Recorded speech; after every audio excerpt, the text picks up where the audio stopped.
Hey everyone, I'm back and today we're going to be talking about Venom, the new Sony film. That's just meant to make standalone Venom movies or something. I'm not too sure what their plan is right now.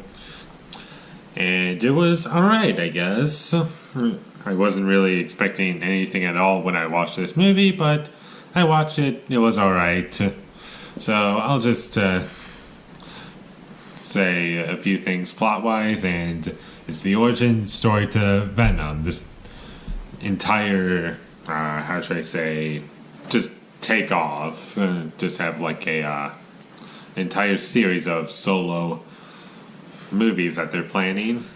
And this is the first one, I think. And it's an origin story for the new Venom, for this new Venom that they're making. And the positives for this movie are Tom Hardy's good, the special effects for the most part are pretty good. The humor between Eddie Brock and Venom, that was pretty good. I laughed quite a bit, surprisingly. The action sequences are fine. There's nothing special about them. Most of the other performances are fine. Michelle Williams, she's fine. You have the guy who I think he's from Nightcrawler. He didn't work in this movie, unfortunately. The first two acts I found pretty entertaining for what they are. But the third act really just did not work in this movie. It was dull schlock.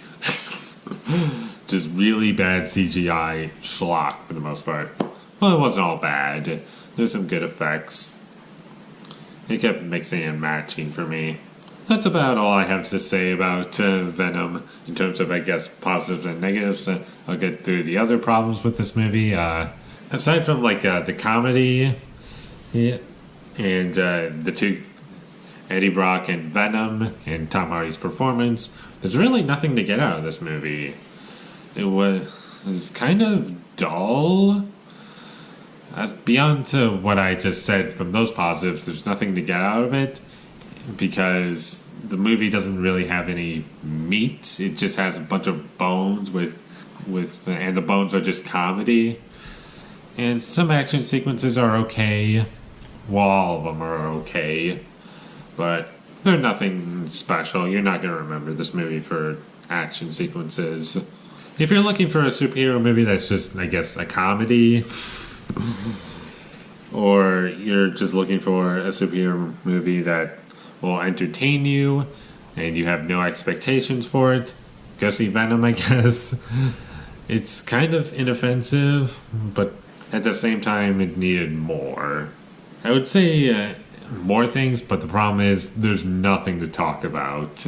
I'm trying to think of things, even just little things, but there's nothing to talk about. I mean, I guess the villain was pretty bland too, so there's that. Again, how many times has that happened?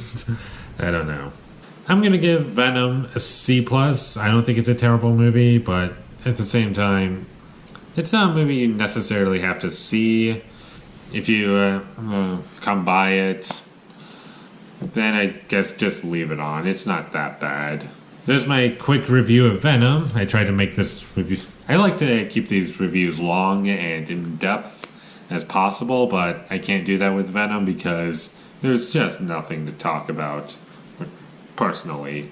So there's Venom, and I would like to thank everyone for watching. If you enjoyed this review, be sure to leave a like and comment down below what you thought of Venom down below. I'm curious to see what you thought of it. Even though this movie came out almost a month ago, I'm still curious to hear what you guys have to say.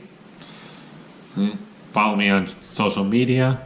All of that will be in the description down below. Follow me there. And last but not least, subscribe to be a part of Foley Nation. And I'll see you when I get my next review up. And it's going to be for the original Halloween, 1978, John Carpenter's Halloween. I'm excited to bring that to you guys. And until I get that up, thank you for watching and have a great day.